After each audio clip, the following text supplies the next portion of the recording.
Baby strapped to her chest, this time with a little more confidence. As she reached the counter, the same cashier leaned forward, lowering his voice. "You know who that guy was, right?" Rachel frowned. "What do you mean?" The cashier's eyes widened. That was David Whitmore, the CEO of Whitmore Foods, the company that owns half the brands in this store. Rachel's jaw dropped. She had heard the name before, seen it on billboards, in the local paper. A billionaire. One of the most powerful men in the state. And yet, he'd stood quietly behind her, buying baby formula for a stranger with coins on the counter. She left the store with goosebumps. 2 weeks later, Rachel received a letter in the mail. No return address. Inside was a simple card with a handwritten note. "Keep going. You're stronger than you realize. David." Tucked inside was a gift card for the very store where they had met. $500. Enough to feed her baby for months. Rachel pressed the card to her chest, tears streaming down her cheeks. For the first time in so long, she felt hope. Not because of money, but because someone believed in her. Someone who had nothing to gain. Months passed. Rachel picked up a second job. Life was still hard, but lighter somehow. Every time she struggled, she thought of that whisper in the grocery line, "Put it on my card." It wasn't just about the formula. It was about dignity. About compassion.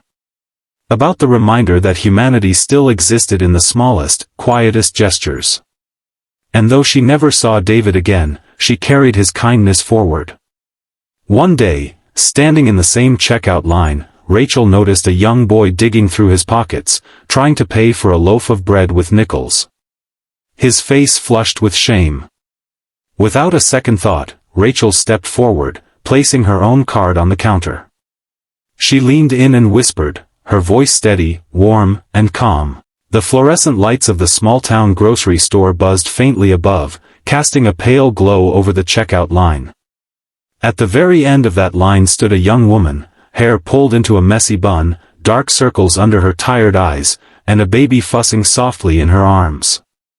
Her name was Rachel, and she was a single mom. In her cart sat just one item, a single can of baby formula. Nothing else. Not milk, not bread, not eggs, just formula. Her hand trembled slightly as she reached into her purse, pulling out a Ziploc bag stuffed with quarters, dimes, and a few wrinkled dollar bills. She had spent the entire morning rolling coins, every cent scraped together from couch cushions, car seats, and the bottom of an old coffee jar. The cashier, a teenager with braces, gave her a polite but weary smile. He had seen this before. "That'll be $28.75, he said. Rachel's throat tightened. She poured the coins onto the counter, the sound of clinking metal echoing through the line. People behind her shifted impatiently, sighing, checking their phones. Rachel kept her eyes down, cheeks burning with embarrassment as she began to count. 1, 2, 3, she whispered, pushing quarters into little stacks. Her baby let out a cry, and her heart sank deeper. She wanted to disappear. Then, quietly, from behind her, a man's voice spoke. Calm, warm, steady. "Put it on my card." Rachel froze. She turned slowly. Standing behind her was a tall man in an expensive suit, silver streaks in his hair, and an air of authority that made everyone else in line suddenly stand straighter. He held out a sleek black credit card to the cashier. Rachel's lips parted. I can't. I can't let you do that, she stammered. But the man only gave a gentle smile. You already are. Please. Let me. The cashier hesitated, glancing at Rachel. She nodded faintly, tears welling in her eyes. The man leaned closer, lowering his voice so only she could hear. No child should go without. You're doing your best. Don't ever be ashamed of that. Rachel blinked rapidly, her vision blurring. Her baby's cries quieted as if sensing the change in her mother's heart. The cashier swiped the man's card. Beep. Approved.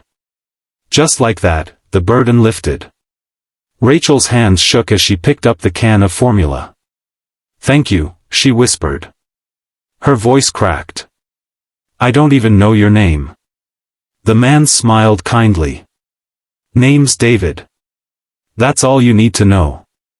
He gave a small nod and started to gather his own groceries, though Rachel noticed he had only a single bottle of water in his basket.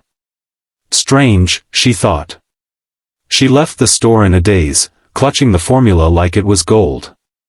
Her heart swelled with gratitude. For the first time in weeks, she felt seen. Later that night, Rachel sat at her kitchen table, her baby finally asleep. She kept replaying the moment over and over. Something about the man lingered in her mind. His suit. His presence. His words. A week passed. Rachel returned to the store.